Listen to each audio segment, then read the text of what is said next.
Apa itu tren? Tren. Tren adalah sebuah kebiasaan baru yang sebelum-sebelumnya tidak pernah ada. Nah, yang dimaksud dengan riset seperti apa? Satu adalah riset keyword. Dan yang ketiga, yang paling mahal adalah market research.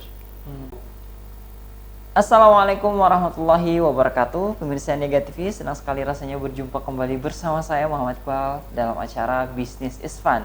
Yang insya Allah dalam acara ini kita akan membahas, kita akan ngobrol santai terkait tentang bagaimana menjalankan bisnis Anda dengan santai dan juga tentunya menghasilkan ya. Bersama dengan narasumber kita, ini saya bacakan dulu, beliau adalah Master Coach dari CCF yang sudah mempunyai sertifikasi Certified Coaches Federation dan merupakan salah satu dari 100 top coach in the world terbaik ya. Dan juga beliau adalah CEO dan founder dari Top Coach Indonesia yang telah melahirkan banyak sekali coaches yang luar biasa.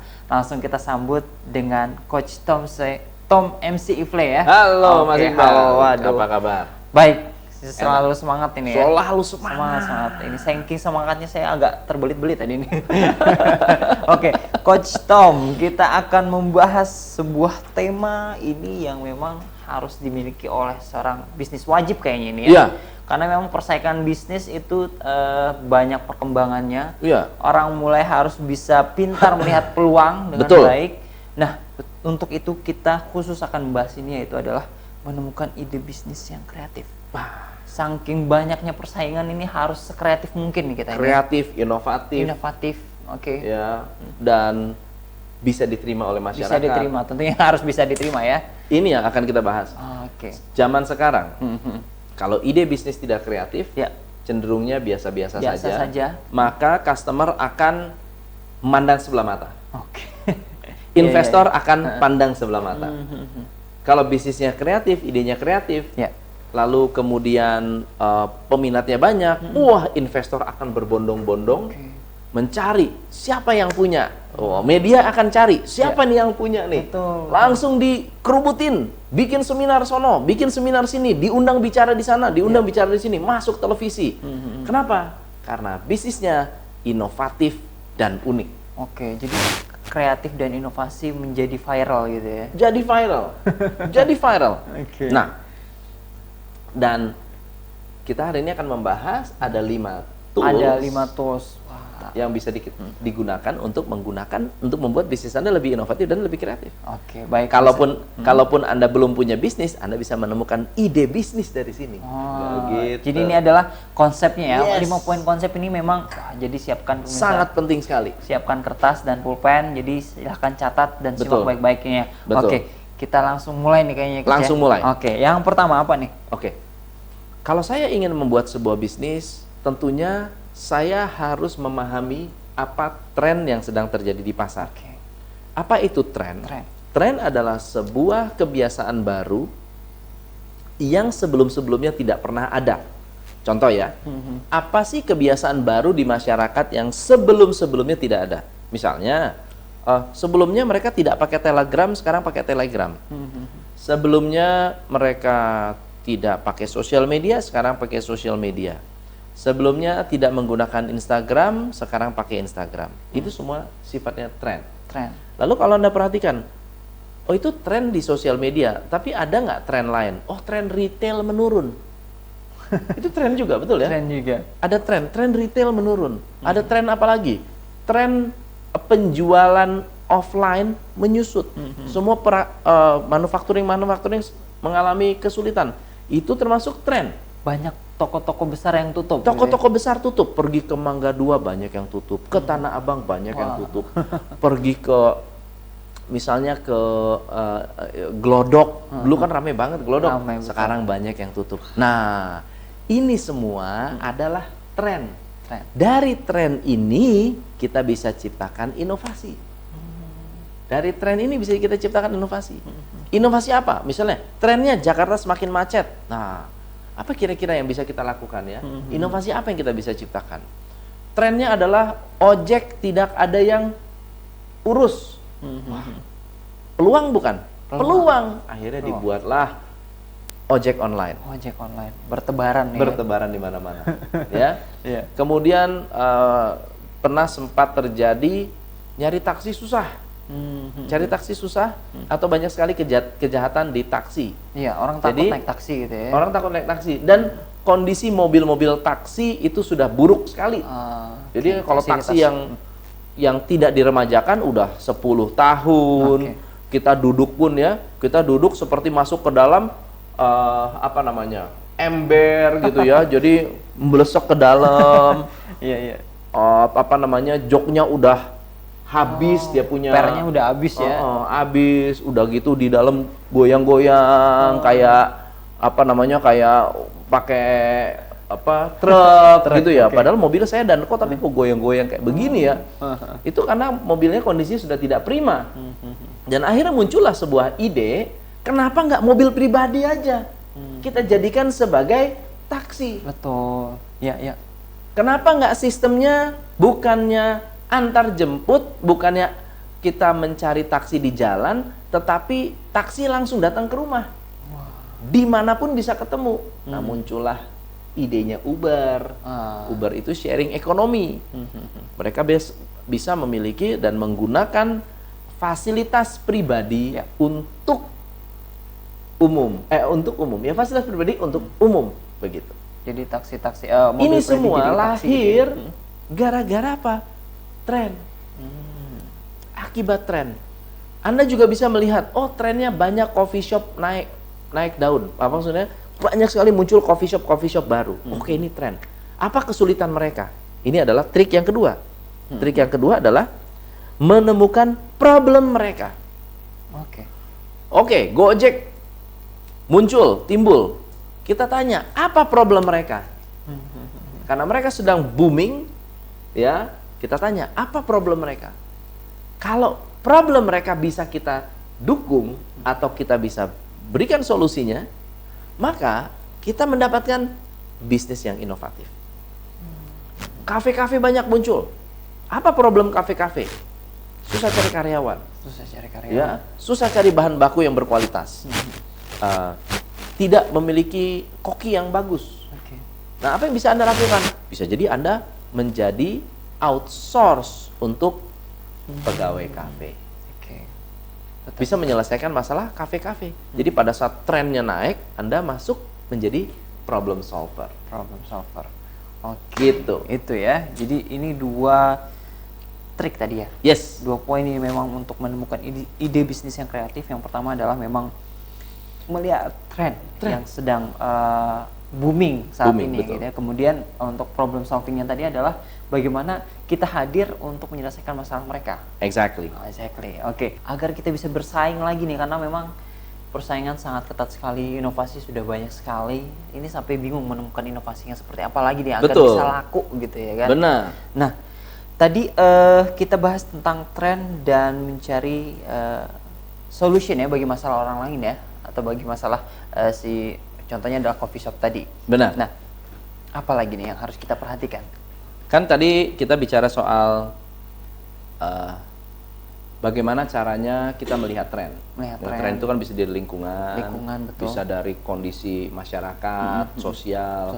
Yang kedua, kita melihat dari problem terhadap tren tersebut. Ini yang kedua nih. Jadi kalau ada yang booming, Anda lihat ada problem nggak? Ada, misalnya mau pilkada, itu tren kan? Betul kan? Betul. Tren pilkada. Nah, apa problemnya mereka yang bisa kita dukung?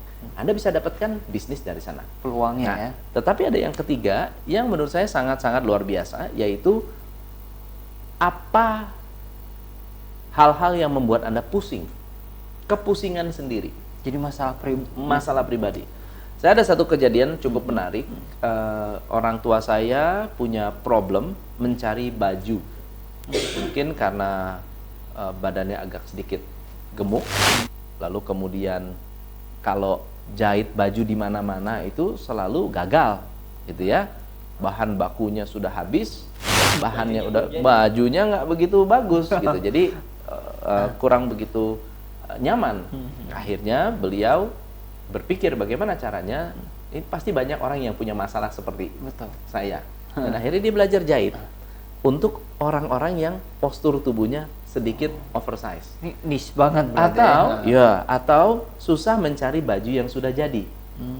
Akhirnya buatlah Dia buatlah baju, dia bisa bikin baju sendiri. Dan akhirnya ada orang yang lihat, ih bajunya kok keren banget, bikin di mana? Oh saya bikin sendiri. Mau dong coba bikinin buat saya. Dan akhirnya lama-lama menjadi bisnis. Lalu pernah ada satu kejadian, adik saya kena penyakit, bukan penyakit sih sebetulnya, ya dia tidak bisa makan, perutnya sensitif sekali, jadi tidak bisa makan Fitsin atau penyedap, ya tidak bisa makan penyedap, ya kalau sekarang kan ada generasi micin katanya. Iya benar. Karena micinnya enak banget, ya, tapi jadi orangnya agak nggak mau mikir gitu. Wah, bahaya. Nah jadi nggak bisa makan penyedap dan harus tidak bisa santan, tidak bisa penyedap. Jadi harus makan makanan yang benar-benar sifatnya lebih meat, organik dan rendah lemak. Dan makanannya harus seperti itu. Apa yang terjadi akan sulit sekali kalau mau makan di luar, mau makan enak, tuh nggak bisa. Karena makannya khusus. Makanannya harus spesifik. Dan akhirnya mama saya bikinlah, misalnya bakso tahu rendah lemak, iga, sop iga rendah lemak, kemudian sop buntut rendah lemak, tidak pakai Fitsin, tapi rasanya sangat-sangat gurih. Nah, kok bisa? Dan ternyata ketika ada keluarga datang, kemudian nyoba makan, suka banget. Suka banget.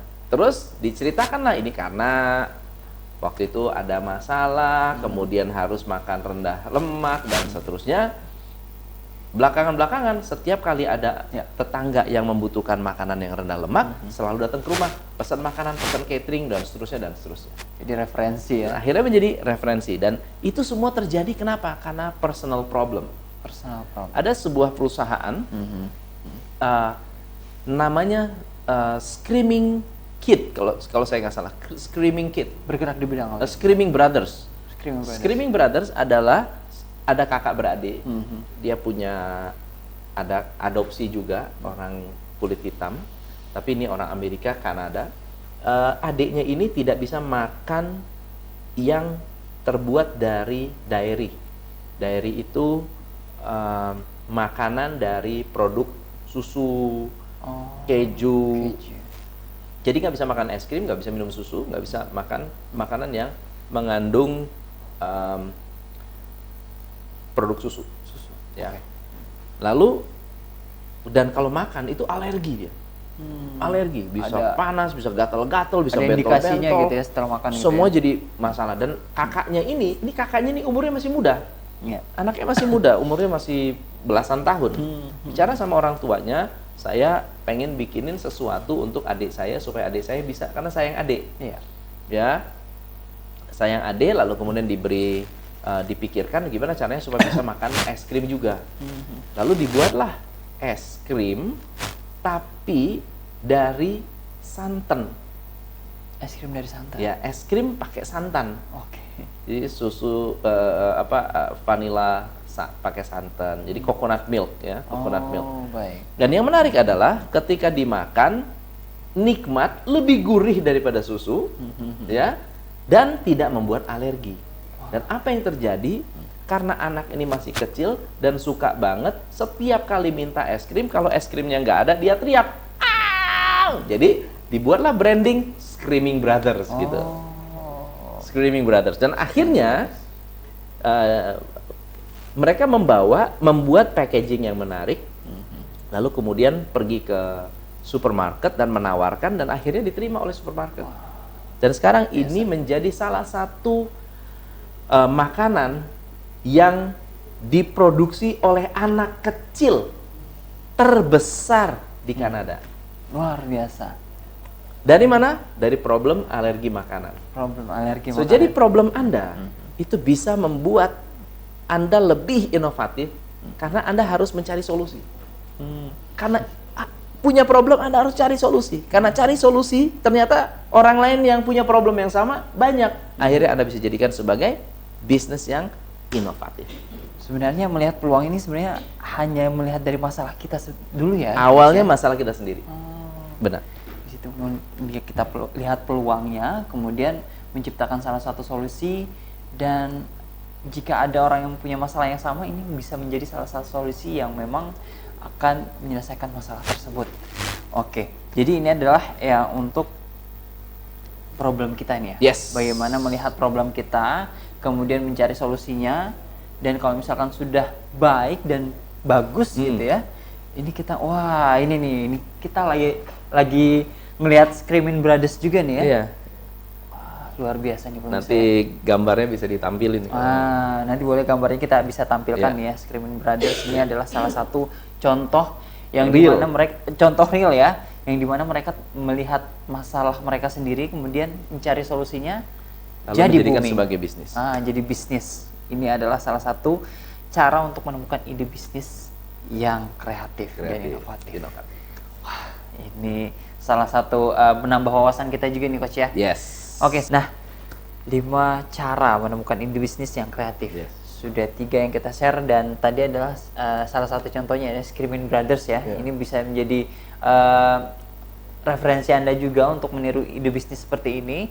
Dan kita akan masuk ke trik yang selanjutnya. Keempat ya. Keempat nih, apalagi yang harus Trik kita yang ini? keempat, by the way ini terakhir atau Masih ada. satu lagi ya? Masih ada satu ya? lagi. Oke. Nah, ide yang terakhir adalah kita sebutnya replika. Menciptakan replika. Replika. Jadi ada sebuah restoran atau kafe, kafe yang sangat populer sekali, namanya Starbucks. Oke. Di seluruh dunia ada banyak sekali. Semua orang tahu nih ya, Semua Starbucks. orang tahu. Lalu kemudian karena saking suksesnya, booming, ngetrend, semua orang happy. Ya. Ada banyak orang meniru atau mereplika kemampuan atau kesuksesannya. Jadi ada sebuah shop yang juga membuat dengan logo yang bulat, warnanya hijau, gayanya mirip-mirip, Hampir mirip. hampir mirip, seragamnya mirip, kuenya mirip, displaynya mirip, semuanya mirip. Dan ternyata sukses juga. Sukses juga. Oke. Kenapa? Karena dia mengadopsi hal-hal yang dilakukan oleh kompetitornya yang sudah bagus, lalu kemudian diciptakan replikanya. Jadi melakukan replika lewat ide yang sudah berjalan, ini sah-sah aja dalam bisnis. Sah-sah aja. Ya, kalau guru saya mengatakan ATM, amati, tiru, modifikasi. Amati, tiru, modifikasi. Amati, tiru, modifikasi. Jadi amati, Anda tiru, Anda modifikasi, atau berikan sentuhan sedikit agar lebih baik. Lebih baik. Ya. Sebetulnya konsep amati, tiru, modifikasi sudah ada di mana-mana. Oke, sudah banyak yang Sudah lakukan banyak juga. sekali sejak ratusan tahun yang lalu sudah terjadi gitu ya. Pada saat misalnya Unilever Bank atau P&G membuat berinovasi dengan kentang, keripik kentang, ya, bikin keripik kentang, Oke. sukses, Sukses. banyak yang suka, lalu kemudian ada ATM-nya, Oke, banyak. Frito-Lay, ya, Frito-Lay, bikin modifikasinya. Jadi selalu akan terjadi seperti itu. Nah, kita tinggal melihat mana bisnis-bisnis atau perusahaan-perusahaan yang sudah menggunakan atau memiliki tren yang baik, yang positif, yang kemudian ternyata kita bisa amati, tiru, lalu kemudian kita memberikan sentuhan personal kita sehingga akhirnya kita bisa menjadi lebih terlihat inovatif. Ini juga akan membantu kita memiliki bisnis yang kreatif. Oke. Ya, sifatnya sangat-sangat kreatif. Contohnya ya, Dufan itu tidak ide murni dunia fantasi. Oke. Mungkin meniru dari Great America atau misalnya Disneyland atau Universal Studio. Dia mungkin tidak memiliki ide original Universal Studio, tapi mungkin melihat juga bahwa yang namanya Warner Brothers memiliki tema theme park yang sama. Oke. Oh, baik. Gitu. Jadi modifikasinya berarti ini ya. Begitu. Akhirnya kita bisa menciptakan sebuah modifikasi dan bisa melayani konsumen, tetap konsumen bisa menilai dan bisa merasakan, bisa menikmati pelayanan kalau tidak meniru secara menyeluruh. Tidak meniru secara kita sebutnya apa namanya ya? Kalau meniru Secara plagiat ya, plagiat. kita coba plagiat. plug gitu ya. Tidak plagiat. Semuanya sama gitu ya. Atau diakui, misalnya oh ini milik saya, ini nggak boleh begitu. Tapi kalau misalnya kita lihat idenya, oh ini idenya begini toh, ya. Lalu kemudian, oh kalau ide begini, saya bikin juga deh. Tapi dengan tambahan ide saya, itu menjadi ide Anda. Berarti ini amati, tiru dan retouch gitu Retouch, ya ATR-nya. ya disentuh lagi gitu ya. Sentuhannya harus ada, sehingga membuat bisnis itu menjadi jauh lebih kreatif. Nah, tapi anggapannya ini coach, kalau misalkan yang seperti itu gitu ya kan, anggapan ini saya melihat sebagai sisi customer-nya kan, Ya. pasti tentunya lebih bagus yang originalnya Pertama, gitu ya kan. pasti. Nah, ini melihat anggapan yang seperti itu, menghadapinya bagaimana nih coach? Ya, kalau kita tidak punya keunikan, sudah pasti tidak inovatif. Betul. Maka kita perlu menambahkan satu yang berbeda dan membuat kita menjadi lebih inovatif. Begitu. Jadi ini Misalnya, proses. oke, saya kafe, sama-sama kafe, tetapi yang kafe satu tidak ada donat, kita pakai donat, misalnya. Atau baik. kafe ini tidak ada nasi, kita pakai nasi. Aku yang tradisional sekalian gitu ya. Betul, sekalian tradisional. Oke. Ya, sangat-sangat jauh Iya. komposisinya, Iya. gitu. Oh, oke. Itu sangat-sangat bisa, tidak terlalu, bahkan bisa membuat customer merasa ini adalah sebuah experience pengalaman baru. Experience pengalaman baru, betul. Karena orang yang kita lihat nih di customer itu memang bukan hanya dari sisi hanya lezatnya makanan, memang dia cari pengalamannya gitu ya. Cari Coach, ya? pengalaman, betul. Oke, baik, ini pemirsa. Jadi salah satu poin yang memang harus kita perhatikan juga nih ya. Benar. Jadi temukan apa yang menjadi andalan kita, retouch-nya seperti apa, dan modifikasi sesuai dengan pengalaman customer atau yang memang sudah ada.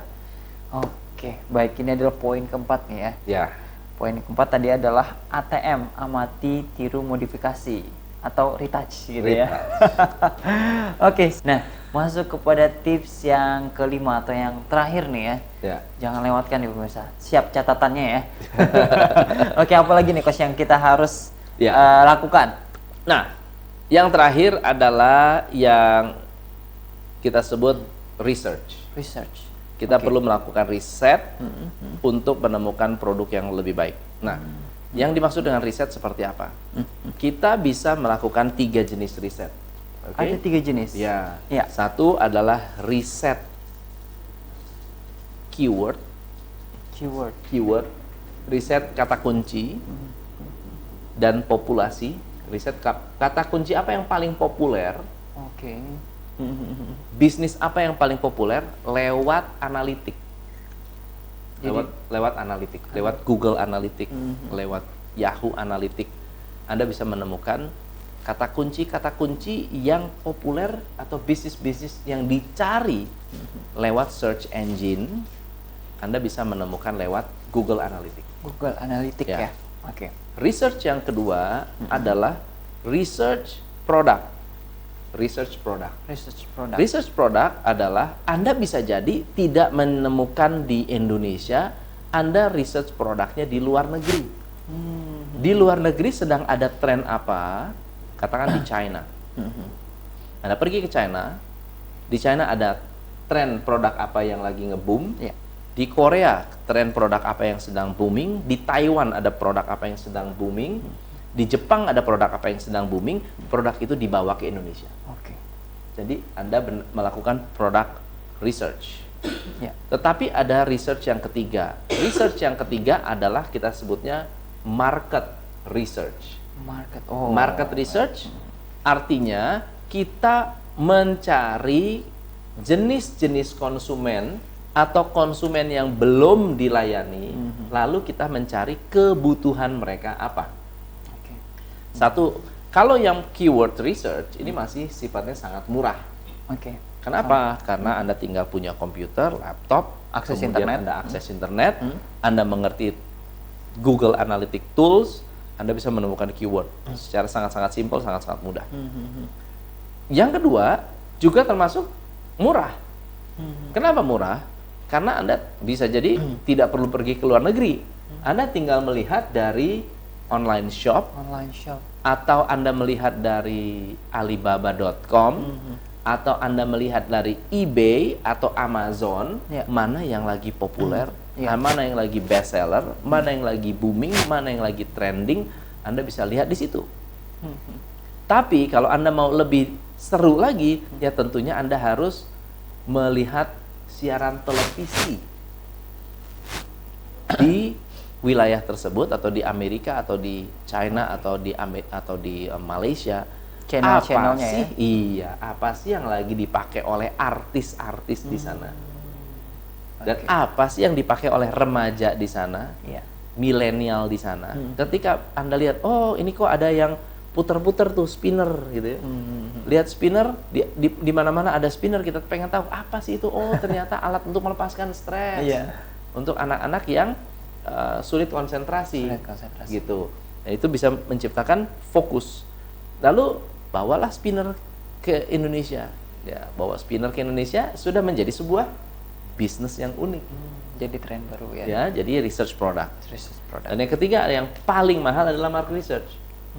Ini harus terjun langsung atau? Ya pastinya harus banyak orang yang dilibatkan, harus ada sumber daya yang Anda libatkan, harus ada daftar pertanyaan yang harus disiapkan. Ini yang tentunya harus punya skill khusus.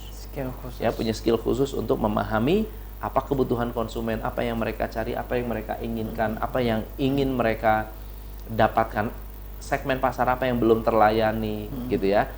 Ambil contoh, pada saat Henry Ford menciptakan produk, ya, Henry Ford tidak berniat untuk bersaing dengan kuda, ya, tetapi Henry Ford menciptakan market baru. Dia menciptakan market baru untuk orang-orang yang ingin lebih cepat daripada kuda, ingin memiliki kendaraan-kendaraan yang lebih cepat dari kuda, dan akhirnya terciptalah T-model. T-model, ya disebutnya T-model untuk kendaraan atau otomotif yang dibuat secara massal oleh Ford Motor Company. Dan ini mereka melakukan riset dulu, udah pasti. Betul. Ya, mobil seperti apa, rodanya seperti apa, yang dibutuhkan, berapa orang yang bisa ada di dalam, kekuatannya bagaimana, kecepatannya bagaimana, dan seterusnya dan seterusnya. Ini salah satu riset, contoh riset tadi ya. Betul. Baik. Tiga poin tadi adalah riset tentang keywordnya, kemudian produknya, dan kemudian marketnya. Nah, untuk bagi para pemula, untuk berbisnisnya ini, tiga ini semuanya harus dipakai atau memang hanya beberapa saja nih untuk para pemula? Bisa hanya satu boleh, yang kedua boleh, tiga-tiganya juga boleh. Ya, kalau Anda yang ketiga otomatis yang paling mahal. Tapi kalau yang paling murah, Anda coba research keywordnya aja. Lihat populasinya mana yang memiliki permintaan tertinggi, dan akhirnya bisa membuat Anda jauh lebih tahu dan mengerti kebutuhan market hari itu saat itu. Oke, baik. Tapi coach, yang kalau untuk riset yang tadi katanya adalah kita misalkan ambil referensi dari luar gitu ya kan? Iya. Referensi dari luar kita bawa ke Indonesia. Takutnya nanti adalah ketika kita bawa ke Indonesia, kita adopsi ke Indonesia, ini menjadi sesuatu yang asing gitu. Nah, ini bagaimana cara mencocokkan mereka dengan inilah yang mungkin agak sedikit nih berbeda zaman dulu dengan zaman sekarang. Oke. Kalau dulu ada barang asing masuk Indonesia, kita cenderung resisten, ya, atau bahkan pemerintah tahan, jangan sampai ini barang masuk ke Indonesia. Udah disegel gitu ya. Di era sekarang, di era digital sekarang, kalau kita tidak duluan, konsumen kita bisa impor sendiri, beli sendiri dari luar negeri, gitu. Ya, saya misalnya di Indonesia nggak ada buku yang lagi ngetrend di Amerika atau lagi ngetrend di New York Times bestseller, di Indonesia belum masuk, saya bisa impor sendiri. Kenapa enggak? Betul. Tapi kalau di Indonesia ada, sudah pasti kita akan memilih beli di Indonesia. Betul. Kalau sudah ada di Indonesia ya. Iya. Jadi kita harus lihat dong, oh New York, kita jualan buku, cek New York Times bestseller ada apa? Ada nggak di toko buku kita? Kalau nggak ada, kita jualan. Itu menjadi produk yang inovatif. Produk yang inovatif. Karena dijual di luar negeri, nggak dijual di Indonesia, Anda jualan, Anda akan membuat laku. Oke, baik. Jadi tidak semata-mata ini anggapannya kan kadang-kadang dari luar nih, terima nggak di sini? Gitu ya kan? Kadang-kadang kayak gitu nih pebisnis gitu ya kan. Tapi itu tidak menutup kemungkinan memang ini adalah salah satu referensi atau cara kita juga biar yang dari luar misalpun nggak ada di Indonesia dan memang itu dibutuhkan, bisa menjadi peluang yang sangat besar untuk bisnis Anda. Benar. Oke, Coach, lima cara kita sudah share nih, boleh rekap ya. Direkap nih biar lebih ingat lagi nih. Untuk membuat bisnis inovatif, kita membutuhkan sebuah upaya dengan melatih intuisi dan juga melatih kepekaan. Anda harus peka dengan tren, Anda harus peka dengan problem, Anda harus peka dengan kebutuhan masyarakat saat ini, Anda harus peka dengan produk apa yang diinginkan oleh masyarakat, oleh masyarakat di luar Indonesia, dan Anda juga harus peka dengan apa sih keyword ya, kata-kata kunci yang sedang booming atau yang sedang dicari oleh masyarakat di luar sana, oleh konsumen di luar sana, sehingga Anda bisa saja menciptakan sebuah produk yang belum ada sama sekali tetapi sudah populer di luar negeri. Bisa jadi Anda menciptakan produk yang sangat-sangat populer, yang keywordnya sudah disebutkan di mana-mana, tetapi belum ada produk yang dibuat. Kenapa enggak? Kalau bisa, kalau misalnya contoh ya, di Indonesia belum ada yang gluten free product, ya gluten free product belum banyak, gitu. Dan belum banyak yang berani klaim kami adalah gluten free, no MSG, belum banyak. Kalaupun ada, masih diragukan. Masih diragukan, begitu. Karena memang butuh pembuktian gitu ya. Betul. So, jadi apapun yang Anda lakukan, apapun inovasi yang Anda inginkan, pastikan Anda lebih sensitif dengan kebutuhan marketnya, bukan hanya kebutuhan kita. Tapi bukan berarti problem kita tidak bisa digunakan sebagai tren, problem kita pun bisa dipakai sebagai tren. Luar biasa ini ya. Sebenarnya saya mau tanya lagi nih, latihan apa sih yang harus kita dimiliki untuk mendapatkan ide bisnis yang kreatif gitu kan? Latihan, kemudian referensi, kemudian apa sih yang harus kita lihat? Melihat tren misalkan acuannya kita mau kemana nih? Kalau untuk makanan itu gimana itu, Coach? Tren, kalau mau cara melatihnya adalah dengan lebih sensitif dan peka dengan hal-hal yang kita sendiri lihat baru. Jadi kayak kepo gitu ya. Peka dengan ini baru nih, pengen tahu. Rasa ingin tahu Anda harus dibangun. Jangan asal lewat, ini nggak suka, Jangan begitu. Kita pikir nggak suka, tapi ternyata jadi ngetren. Jadi memang kita harus membuka diri juga membuka diri, betul. Baik. Kami ucapkan terima kasih sekali ini, Coach. Thank you. Satu lagi nih, kalau misalkan ada yang mau konsultasi kemana nih? Nah, konsultasi bisa langsung ke topcoachindonesia.com atau tommcifle.com atau Anda bisa subscribe di YouTube Sistemasi Sukses. Di YouTube saya Sistemasi Sukses, Anda subscribe, di situ ada banyak sekali video-video baru dan juga bisa berinteraksi dengan saya, tanya jawab di situ. Kalau Anda mau audiobook, Anda bisa ke 0813-123-45811 ya, 0813-123-45811. Anda bisa ketik nama, spasi perusahaan, spasi email, nanti saya akan kasih free audiobook 11 virus kegagalan bisnis pemula. Waduh, ini yang bagi para pemula ya, jadi baru-baru euforia, udah untung nih gimana cara mengelolanya, silahkan nanti bisa ketik namanya, perusahaannya, kemudian emailnya, silahkan kirim ke nomor tersebut agar bisa langsung dapat audiobook free. Baik, saya ucapkan terima kasih sekali lagi Coach Tom, mudah-mudahan ini bermanfaat bagi seluruh pemirsa yang menonton khususnya di Indonesia ya. Baik, dan saya Muhammad Iqbal beserta kru yang bertugas pamit undur diri. Assalamualaikum warahmatullahi wabarakatuh. Terima kasih. Thank you. Luar biasa.